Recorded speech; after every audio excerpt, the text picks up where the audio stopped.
Takže, drahí naši zákazníci, priatelia, toto video je trošku iné, jak predošlé. Teraz nejdeme v podstate prezentovať nás ako firmu. Podpora nás samých seba, v podstate malých farmárov, pestovateľov, chovateľov je veľmi dôležité.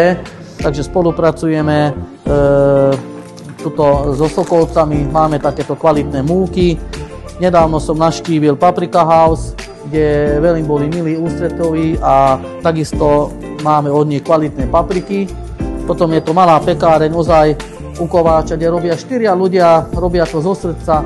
Ďalej nás oslovil jeden pán, ktorý je môj priateľ, je to včelár, ktorý sa ozaj je na dôchodku a vyrába takéto kvalitné domáce medy. Je to samozrejme farma Okomán, ktorá je podľa mňa jedna top, podľa mňa zo všetkých týchto syrov, čo brince, čo všetko okolo toho, čo majú. Tiež samozrejme sú to vajíčka, tiež z domáceho chovu. A samozrejme nesmiem zabudnúť na ďalšieho svojho kamaráta, ktorý je farmička NZ.